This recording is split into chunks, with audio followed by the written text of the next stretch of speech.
Assalamualaikum warahmatullahi wabarakatuh. Saya Rizky Kurniawan dengan PM 2359 201035 dari kelas 4B.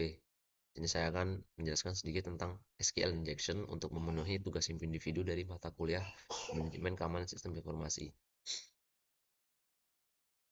Apa itu SQL injection?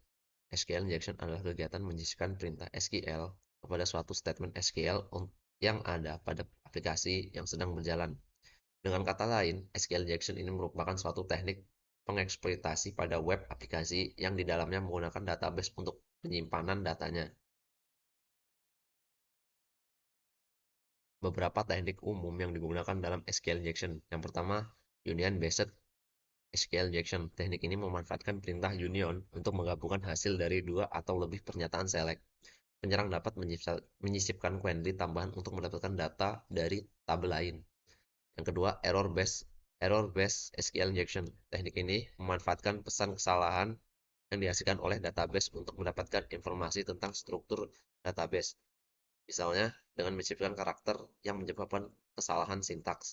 Yang ketiga, Blink SQL injection. Teknik ini digunakan ketika aplikasi tidak mengembalikan pesan kesalahan yang berguna. Penyerang menunjukkan query yang menghasilkan respon berbeda berdasarkan kondisi yang benar atau salah. Contoh serangan SQL injection. Menginput statement berbahaya. Peretas akan menggunakan apostrophe untuk membuat sistem menjadi error. Hal ini akan diterapkan pada form yang memerlukan input nama depan dan nama belakang. Ini contoh query SQL-nya.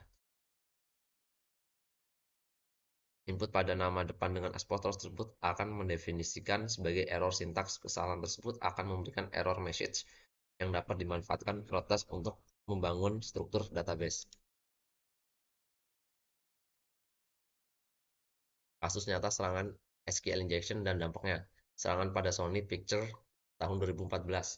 Serangan terhadap Sony Pictures pada tahun 2014 menarik perhatian dunia. Grup hacker yang menyebut dirinya Guardian of Peace memulai serangan ini dengan teknik SQL injection. Kemudian berkembang menjadi serangan besar terhadap infrastruktur digital Sony. Akibatnya, sejumlah besar data sensitif berhasil dicuri, termasuk email internal perusahaan, naskah film yang belum dirilis, dan informasi pribadi karyawan. Sony mengalami kerugian besar, baik dari segi finansial maupun reputasi. Contoh kasus SQL injection ini menjadi bukti bahwa perusahaan besar sekalipun tidak kebal terhadap serangan cyber. Nah, dalam video ini saya akan menunjukkan contoh sederhana dari serangan SQL injection menggunakan aplikasi DVBA atau Dem Vulnerable Web Application. Di sini kita login dulu. Saya login dengan ID, dengan username admin.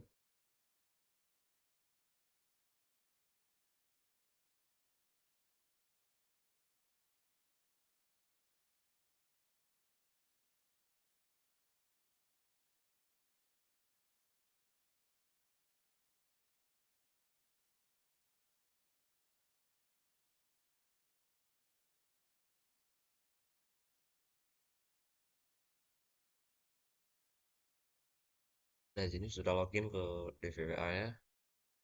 Kita atur dulu ke security-nya ke low. Nah, di sini kita cek dulu. Di sini ada database-nya enggak? Ada. Nah, biasanya perintah yang paling sederhana untuk ngecek di web atau form yang akan kita injeksi itu pakai petik submit. Nah, kalau perintah yang hasilnya error kayak gini, berarti di web atau di form yang kita bakal injeksi itu ada kerentanan, ada vulnerabilitasnya. Kalau udah kayak gitu, biasanya perintah yang paling sederhana, yang paling basic itu satu petik or petik satu petik sama dengan petik satu. Kalau kita submit, nah dia bakal nampilin semua data yang ada di dalam database.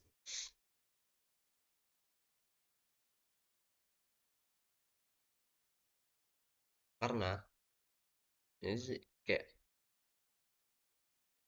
satu petik or or satu petik satu petik satu petik sama dengan petik satu itu tuh kayak select bintang from user where ID satu atau ID satu sama dengan satu. Nah, karena satu sama dengan satu ini nih menghasilkan nilai true. Kalau true tuh bakal kalau di sintak SQL tuh bakal memunculkan seluruh daftar user yang ada di dalam database dengan satu baris input.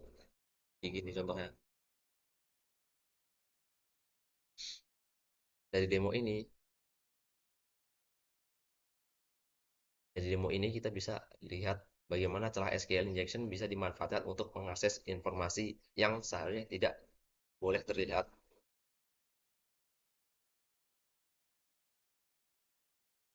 Sekian video untuk tugas individu saya. Saya akhiri. Wassalamualaikum warahmatullahi wabarakatuh.